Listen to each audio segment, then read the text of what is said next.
नमस्कार साथियों, पढ़ा ऐप आज फिर से आप सबके समक्ष उपस्थित है एक नया एजुकेशनल अपडेट लेकर। अगर आप भी कर रहे हैं किसी परीक्षा की तैयारी तो ये आज का वीडियो पूरी तरीके से आपको समर्पित है।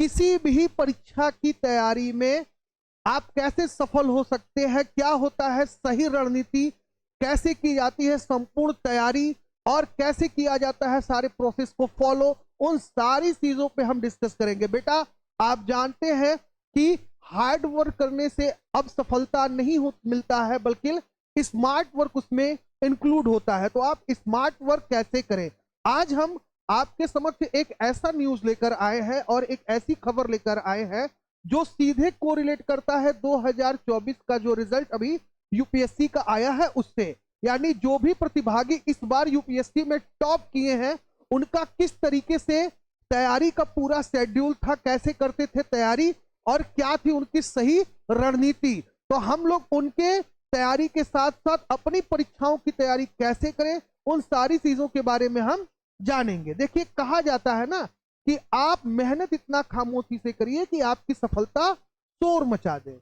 तो आप मेहनत तो करिए, मेहनत के साथ साथ आप स्मार्ट वर्क भी करिए। और स्मार्ट वर्क आप कैसे कर सकते हैं, किस तरीके कर सकते हैं, किस स्टेप को फॉलो करके आप अपने सक्सेस के सीढ़ी को प्राप्त कर सकते हैं, उन सारी चीजों पे हम आज डिस्कस करेंगे, वो भी यूपीएससी के रिजल्ट को डिस्कस करते हुए। तो आइए आपको सीधे सीधे बताते हैं। आप सबको पता है कि 2024 में जो एग्जाम संपन्न हुआ था, जो वैकेंसी आई थी, उस यूपीएससी का रिजल्ट आ गया है। जुनून और जज्बे से रची सफलता की कहानी जानिए, टॉपर्स ने कैसे की हर चुनौती पार। यानी जो टॉपर्स थे वो किस तरीके से उन्होंने अपने चीजों को पार किया और कैसे। तो देखिए, हर साल लाखों अभ्यर्थी यूपीएससी की परीक्षा में सफलता पाने का सपना देखते हैं, लेकिन मंजिल उन्हीं को मिलता है जो पूरी लगन, धैर्य और रणनीति के साथ क्या करते हैं तैयारी करते हैं। जैसा कि आप सबको पता है कि जो पूरी सीटें आई थी, क्या थी, कैसे थी, उसके बारे में हम डिस्कस कर लेते हैं। देश की सबसे कठिन परीक्षा में शीर्ष आने पर खुद पर भरोसा, कड़ी मेहनत और दृढ़ संकल्प की जो है आवश्यकता होती है। टॉप 6 रैंक पाने वाले उम्मीदवारों ने इस सफलता की कुंजी को बताया है। तो आज हम जो टॉप 6 हमारे जो है रैंकर हैं, उन रैंकर्स के जुबानी हम लोग जानेंगे कि अपनी सही रणनीति आप कैसे परीक्षा की तैयारी सही तरीके से करें। देखिए, 2024 के लिए कुल आपका 9,92,599 उम्मीदवारों ने क्या किया था, आवेदन किया। यानी 9,92,599 उम्मीदवारों ने क्या किया था, जो है आवेदन किया था। जिस 5,83,213 5,83,213 परीक्षार्थी वास्तव में परीक्षा में सम्मिलित हुए। इस कठिन और प्रतिस्पर्धात्मक चयन प्रक्रिया में अंत में मात्र 1,009 उम्मीदवारों का अंतिम रूप से चयन हुआ। सोच लीजिए, एक ऐसी परीक्षा जिसकी तैयारी कर रहे हैं लगभग 9,92,599 छात्र करते हैं आवेदन। यानी एक ऐसी परीक्षा जिसका आवेदन किया जाता है लगभग 9,92,599 अभ्यर्थियों के द्वारा, लेकिन परीक्षा हाल तक पहुंचते हैं केवल 5,83,213। यानी परीक्षा हाल में पहुंच रहे हैं केवल 5,83,213 अभ्यर्थी। इसके बावजूद भी अगर देखा जाए तो मात्र जो है आपका जो अंत रूप है उम्मीदवारों का, अंत में जो चयन प्रक्रिया की बात करें तो शेष बच के रह जाते हैं आपके 1,009 उम्मीदवार। लाखों से हजारों में उम्मीदवारों को चुना जाता है। इस वर्ष की विशेष उपलब्धि यह रही कि लगभग 45, यानी इस बार जो यूपीएससी का रिजल्ट आया या चयन किया गया तो लगभग 45 दिव्यांग उम्मीदवारों ने जो है सफलता प्राप्त की। इसमें जो है 12 अस्थि विकलांग और 8 जो है दृष्टि बाधित जो है विकलांग और 16 जो है श्रवण बाधित तथा 9 जो है बहुविकलांग वाले शामिल हैं। यानी लगभग 45 दिव्यांगों को क्या किया गया है, यूपीएससी में इस बार चयनित किया गया है। साथ ही अगर देखा जाए तो पहली रैंक प्राप्त करने वाली जो आपकी सबसे पहली रैंक जिन्होंने प्राप्त किया, जिसका नाम था शक्ति दुबे। शक्ति दुबे आजकल बहुत ही चर्चा का विषय बनी हुई है। इससे पहले शक्ति दुबे का नाम कोई नहीं जानता था, लेकिन यूपीएससी के रिजल्ट आने के बाद पूरी दुनिया में इनके नाम का हो रहा है चर्चा। अगर शक्ति दुबे की बात करें तो ये इलाहाबाद प्रयागराज से बिलोंग करती है और इन्होंने इलाहाबाद यूनिवर्सिटी से अपना यूजी कंप्लीट किया था।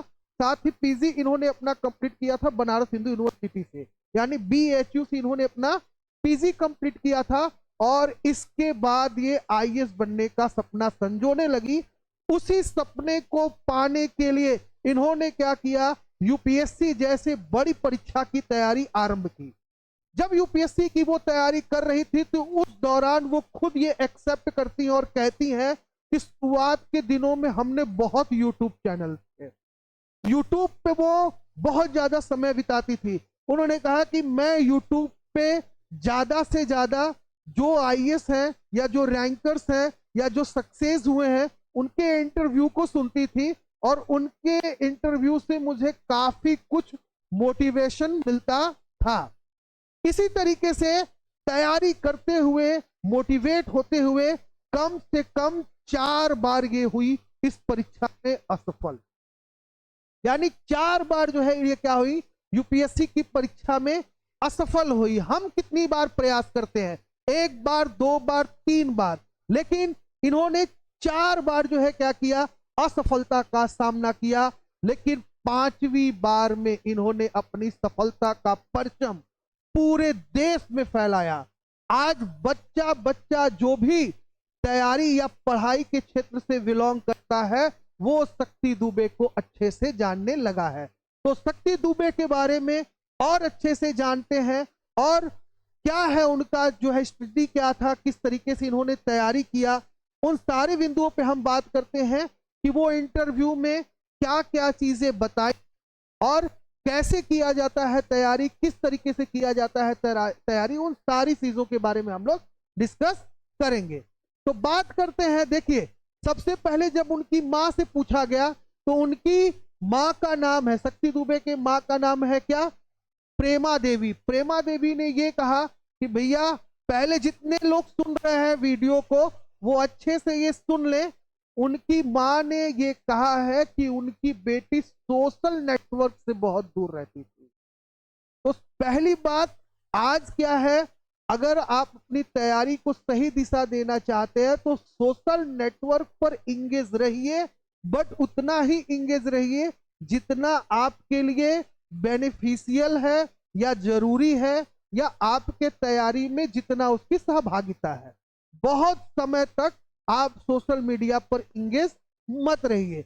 साथ ही मोबाइल फोन का इस्तेमाल बहुत जरूरत पड़ने पर करती थी, बात भी सही है। अगर आप अपनी सफलता से ज्यादा मोबाइल पर निर्भर होने लगे या अपने आप से अगर आप मोबाइल को दूर नहीं कर रहे हैं, आप सोच रहे हैं कि एक प्राण की तरह, आत्मा की तरह मेरा मोबाइल हमसे चिपका रहे, तो फिर आप जीवन भर मोबाइल के ही रह के हो जाएंगे। ठीक है, अगर आप चाहते हैं किसी पद का होना या किसी तगमे का होना या सफलता पाना, तो आपको अपनी मोबाइल से दूरी बनानी होगी। आप उसका इस्तेमाल करिए, केवल उन्हीं चीज के लिए करिए जितना आपकी सफलता में वो आपका क्या कर सके, सहयोग कर सके। साथ ही अगर बात किया जाए तो उन्हें कविताएं लिखने का शौक है। कविताएं, देखिए हर व्यक्ति अपने अंदर के इमोशन को किसी न किसी रूप में व्यक्त करता है। अगर आप अपनी इमोशन को बाहर नहीं लाते हैं, ये देखिए यहां बताने का आवश्यकता ये है, इसलिए मैं आपको बता रहा हूं कि अगर आप अपने इमोशंस को बाहर नहीं लाते हैं किसी रूप में, कह देने से या कहीं लिख देने से या बोल देने से, किसी रूप में अगर आप अपने इमोशन को बाहर नहीं ला रहे हैं तो वो इमोशन अंदर अंदर अंदर आपको डिस्ट्रैक्ट करेगा। आप अपने सही लक्ष्य को नहीं प्राप्त कर पाएंगे। उस इमोशन, वो इमोशन आपके अंदर भरता भरता भरते भरते भरते आपको अंदर से पूरी तरीके से क्या करेगा, विचलित कर देगा। आप एकाग्र नहीं रह पाएंगे और अपने लक्ष्य से भटक जाएंगे। तो ये चीज तो जरूरी है कि जो भी भावनाएं आपके अंतर्गत हैं उस भावनाओं को बाहर लाना होगा। या तो आप उसके लिए कोई अच्छे दोस्त का चुनाव कर सकते हैं, या आप अपनी भावनाओं को किसी कविता कहानी के माध्यम से अपने कॉपी में लिख सकते हैं। तो शक्ति दुबे को एक तरीके से देखा जाए तो भाई कविता लिखने का शौक था। इन्होंने इलाहाबाद यूनिवर्सिटी से ग्रेजुएशन किया, बीएचयू से पोस्ट ग्रेजुएशन किया। बायोकेमिस्ट्री की बात करें विषय से तो इन्होंने क्या किया था, स्नातक और पीजी दोनों ही परीक्षाओं में गोल्ड मेडल हासिल किया। इनकी जो है जुड़वा बहन है और बड़े भाई भी यूपीएससी की तैयारी कर रहे हैं। यानी अगर इनके फैमिली बैकग्राउंड की बात की जाए तो ये दो बहनें हैं जो कि जुड़वा हैं। इनके भाई साहब भी अभी यूपीएससी का प्रिपरेशन कर रहे हैं। साथ ही अगर बात करें तो देखिए तैयारी करना जरूरी है। यहाँ पे देखिए इन्होंने यहाँ पे ये लिखा है कि बिना कोचिंग के करिश्मा मोबाइल से रखी दूरी। यानी इन्होंने किसी भी प्रकार का ऐसा कोचिंग जो है बेसिकली बहुत शुरू से नहीं किया। हालांकि कुछ इंटरव्यूज में इनके क्लिप वायरल हुए हैं कि अपने इंटरव्यू की तैयारी के लिए इन्होंने अन अकेडमी आईएएस अकेडमी को क्या किया था, ज्वाइन किया था और वहां पे उन्होंने क्या किया था, इंटरव्यू का अपना प्रिपरेशन किया था। तो साथ ही देखें तो यूपीएससी सिविल सेवा की टॉपर शक्ति दुबे पिता सब इंस्पेक्टर देवेंद्र कुमार दुबे, यानी इनके पिताजी जो हैं वो क्या है, एसआई के पोस्ट पे है, सब इंस्पेक्टर थे। बिना कोचिंग का यह करिश्मा कर दिखाया। पढ़ाई के लिए उसकी प्रतिबद्धता, अनुशासन जो है पूरे परिवार का गौरव बढ़ाया। 2023 की सिविल सेवा परीक्षा में वह इंटरव्यू तक पहुंची थी लेकिन सफल नहीं हुई। इससे निराश न होकर उन्होंने पुनः क्या किया था, अपना तैयारी स्टार्ट किया। तो एक बार प्री क्वालिफाई कर चुकी थी, मेंस क्वालिफाई कर चुकी थी, इंटरव्यू तक पहुंची थी, लेकिन इंटरव्यू में पहुंचने के बाद भी ये सफल नहीं हो पाई। इसके बावजूद भी ये रुकी नहीं, बढ़ती रही और अपनी तैयारी में क्या कमी रह गई है उस पर फोकस करती रही और तैयारी के लिए प्रिपरेशन करती रही। फिर जो है अगली बार इन्होंने क्या किया, अपने सफलता का परचम लहराया। यही अगर बात किया जाए तो सेकंड टॉपर जो रही यूपीएससी की, उनका नाम है हर्षिता गोयल। हर्षिता गोयल जो है वो इस बार यूपीएससी की रही सेकंड टॉपर। अगर इनकी बात की जाए तो सीए से सिविल सेवा बनने का सपना पूरा किया। यानी पहले ये क्या थी, तो सीए से सिविल सेवा बनने का जो है सपना पूरा किया। हमेशा से राष्ट्र निर्माण और अंतरराष्ट्रीय संबंधों के क्षेत्र में आगे बढ़ना चाहती थी। सिविल सेवा की तैयारी में सीए की पढ़ाई ने इनको जो है विश्लेषणात्मक यानी एनालिसिस आधार प्रदान किया।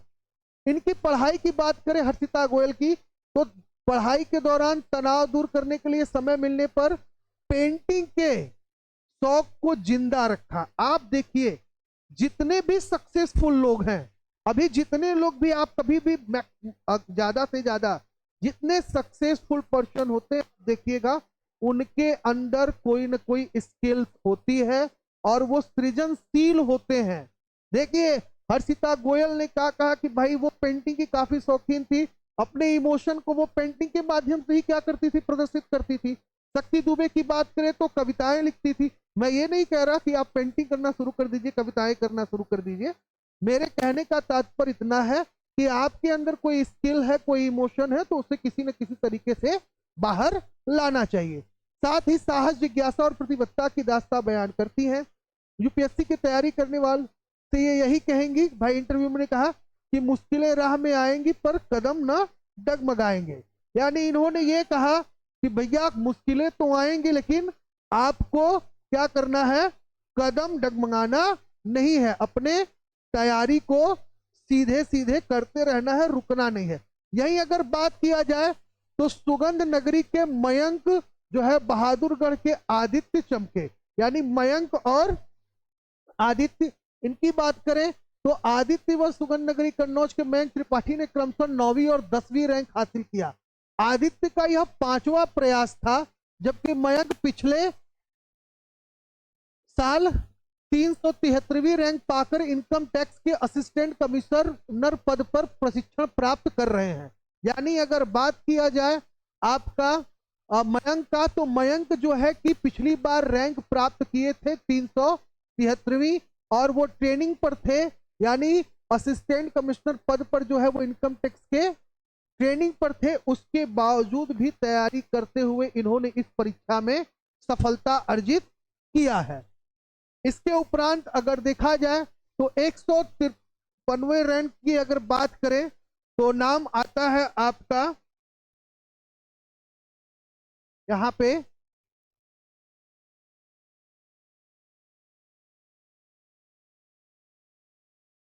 पुणे की अर्चित पराग सिविल सेवा में अगले मोर्चे पर। इन्होंने भी क्या किया है कि आप 153वीं रैंक के बाद उन्होंने समझौता नहीं किया और ये क्या करती रही, तैयारी करती रही, और वेलफेयर बीटेक के बाद वैकल्पिक विषय के रूप में दर्शन शास्त्र से सफलता की, और इसके बाद इस बार इन्होंने क्या किया, अपना स्थान निश्चित किया।